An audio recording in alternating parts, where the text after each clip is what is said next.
Good morning, Salem State. Welcome to the news. We have a lot of news. The top two lines of the NHL went head-to-head last night as the Boston Bruins traveled to Colorado to take on the Colorado Avalanche.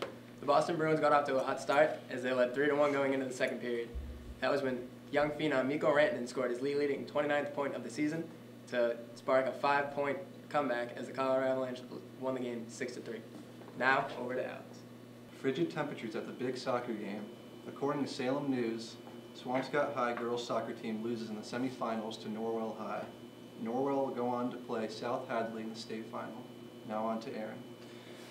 The man who made superheroes come true is sadly dead. Stan Lee, writer at Marvel Comics, has been declared dead at Cedars-Sinai Medical Center in Los Angeles.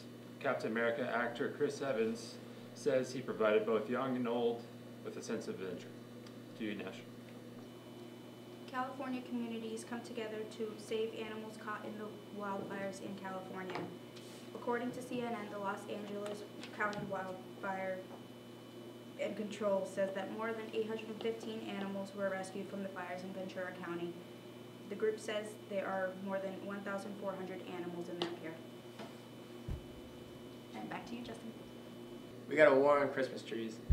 Christmas season is not off to a jolly start. Ludwig's Trees has been forced out of their normal location on Canal Street, and they had to move to a different parking lot.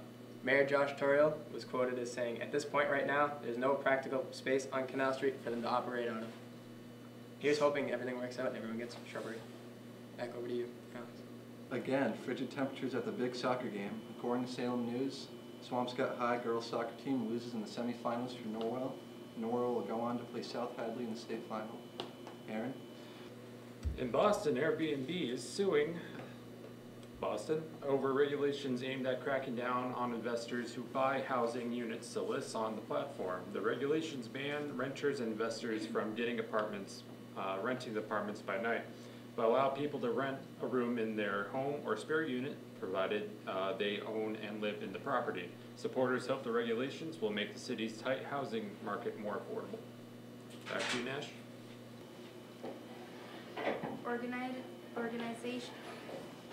Organizers in Fall River say that they have collected more than 4,000 signatures for the resignation of Mayor Hasiel Correa.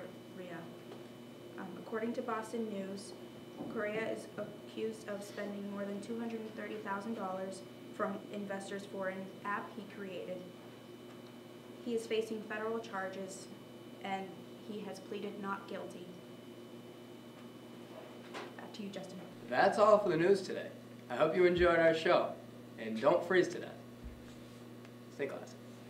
Good morning, Salem State. We have an action-packed news day for you here. A Beverly man is back in jail after repeatedly breaking into an ex-girlfriend's house in Salem. Stephen McDougal pleaded guilty to breaking and entering and trespassing charges in Salem District Court on Wednesday. He was sentenced to 4 months in jail. And on to Jordan.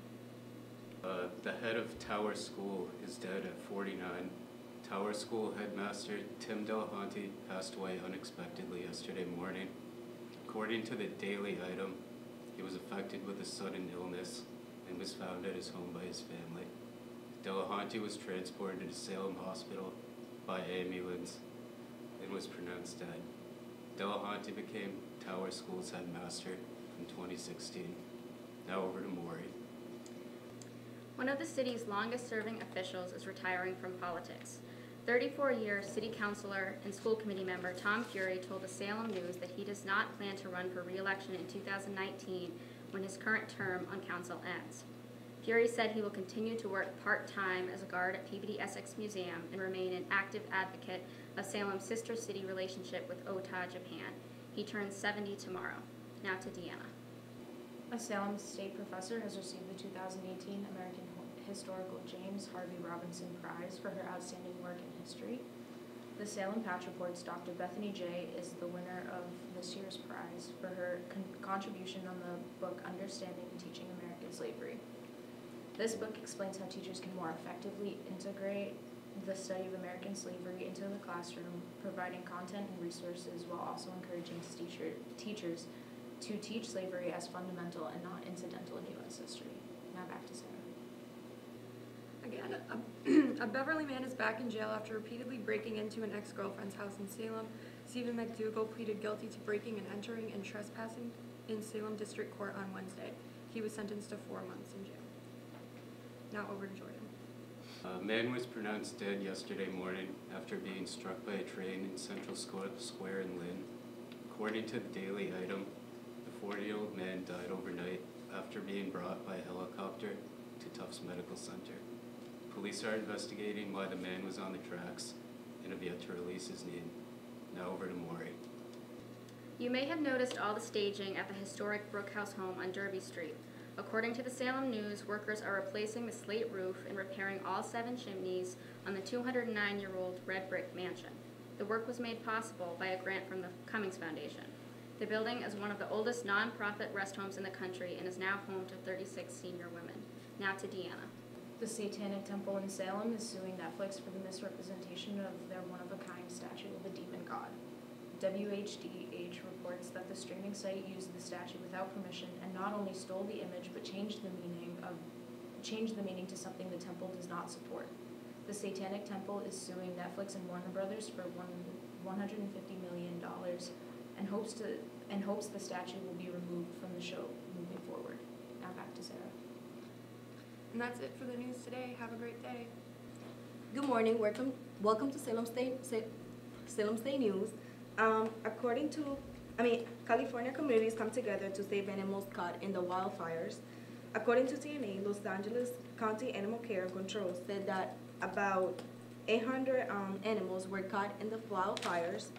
And according to Alison Cardona, Deputy Director of the South County Operation, says that they are as of right now caring for about 1,000 animals in danger. Now over to you, Michael. The Boston Red Sox award the Monster Service Award to Security Officer John Nerrick of Peabody. Daily Item reports that Nerrick had been doing security at the ballpark for 33 years. Nerrick began working at the ballpark in 1985 and is also currently a court officer in Lynn District Court. And now over to Philip with more local news. The State Attorney's Office is asking questions about the Marian Court College that closed abruptly. The small Roman Catholic commuter school stunned students back in 2015 when they closed their gates, where 95% of their attendees were first-generation college students. The former trustees are now looking into the school's outstanding obligations and some of its liabilities. Over to Jimmy. The first black hockey player in the National Hockey League was inducted into the Hall of Fame in Toronto on Monday night, the Boston Globe reports. Willie O'Ree played for the Boston Bruins when they called him up in 1958. He joins Edmonton Oilers goalie Grant Fuhr and Canadians women's national team captain Angela James as the only black hockey players in the NHL Hall of Fame. Back to you, Jessica.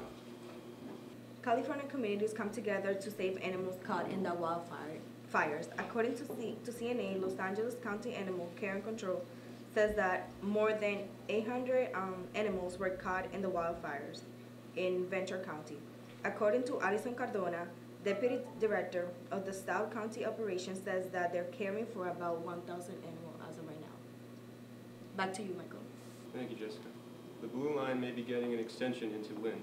Mayor Tom McGee of Lynn has been a longtime advocate for the T extension and also the ferry service into Boston. The MBTA plans to meet the transportation needs of the greater Boston region by 2040. Mayor McGee says the extension is something that could happen sooner and even include a red line, blue line connection station at Suffolk Downs. And now back over to Philip.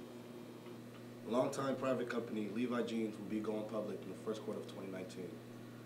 The company is looking to raise over $800 million in its initial IPO in the first quarter, and some are valuing the company at over $8 billion. The company has actually been established for more than 145 years. Oh, Jimmy. Sorry. A 49-year-old Beverly man is back in jail, the Salem News reports. Stephen McDougal broke into an ex-girlfriend's home when she was not home and laid in her bed naked waiting for her. McDougal was sentenced to 4 months in prison on top of a 6-month sentence that he received because this action violated his probation from an incident in 2014 where he allegedly beat, bit, and struck his girlfriend with a hammer. Back to you, Jessica. That's all we got today for the news. Everybody have a great night. Stay safe.